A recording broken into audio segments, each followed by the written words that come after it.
Kailangan makinis para hindi matibag. Patitigasin yan para madaanan ng tao. Yan ang paggawa ng pilapil. Bali ang pilapil, ito yung mga boundary ng bawat pinitak ng bukid para nahaharang ang tubig.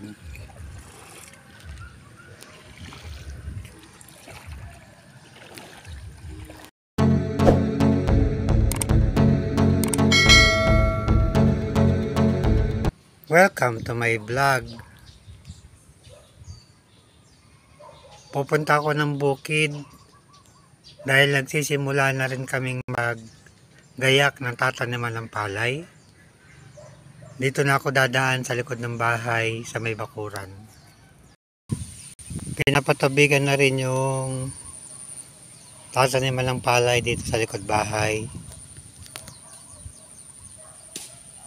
Yung tubig galing sa irigasyon.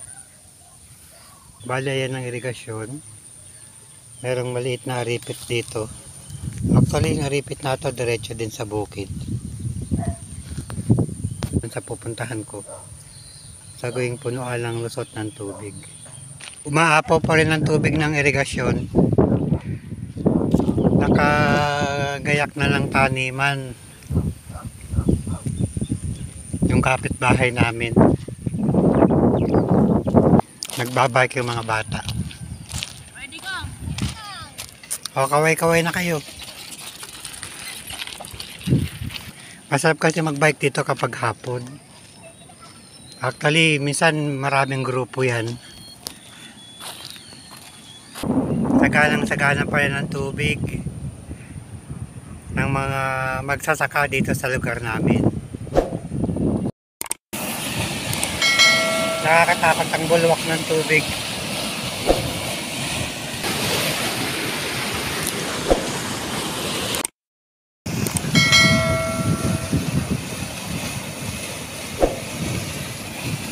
Masyadong malakas ang agos ng tubig. Malawang na rin ang natutubigan nung nadadaanan ko. Malakas kasi ang tubig sa irigasyon. Kaya sa ngayon wala pang problema sa patubig. Kahit na tag-init.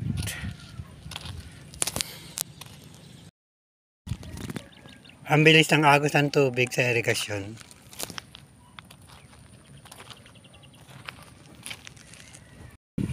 Dito na ako sa bukid.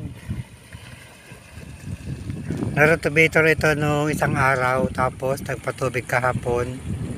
Si Mang Jumong at saka si Don Paquito. Pinopondohan ng tubig para mas madaling basagin ang lupa. Maparagos. Bagong gawa yung ibang pilapil kaya malambot.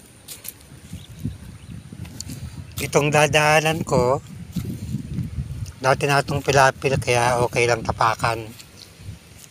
Hindi naman lulubog ang pako rito.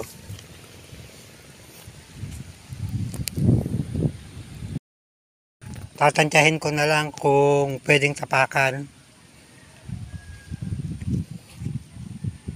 Para hindi masira yung pilapil.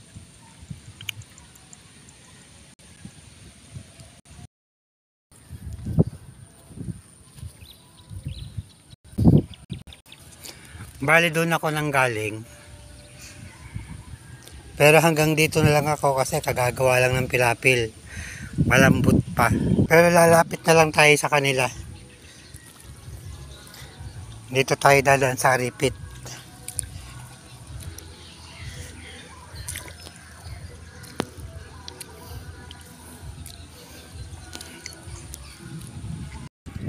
Ito na yung dalawa, si Don Paquito at si Mang Jumong.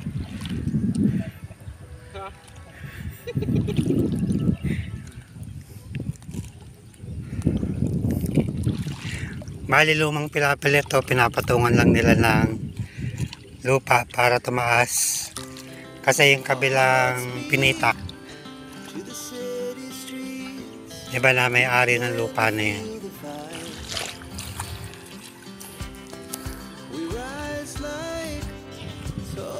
Kailangan makinis para hindi matibag. Patitigasin yan para madaanan ng tao. Yan ang paggawa ng pilapil. Bali ang pilapil, ito yung mga boundary ng bawat pinitak ng bukid para nahaharang ang tubig.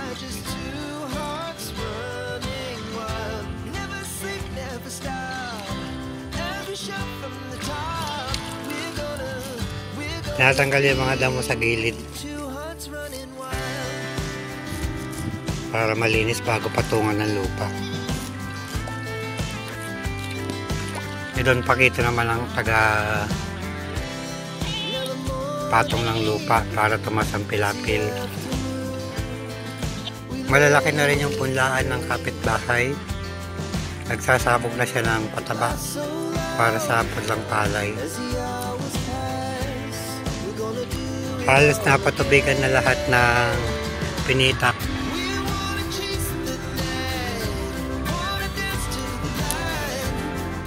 Susuyurin na ito para mabasag ang lupa.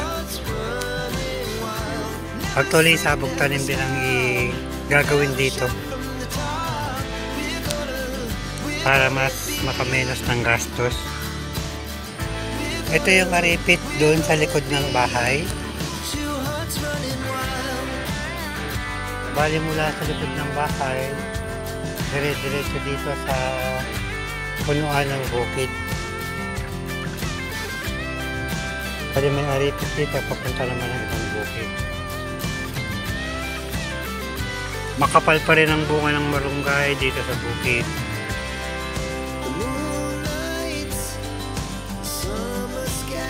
Ito na yung mga punong kahoy na pinutulan namin ng sanga. Yung mga kahoy na hinakot namin. Medyo maaliwalas ang tingnan, although may mga matutas na sanga. Mahirap kasing akyatin, kaya pinabayaan na namin. Matatapos na rin magawa ng pilapil yung dalawa. Konti na lang, baka bukas tapos na sila. Uuwi na kami at alas 5:30 na lang hapon.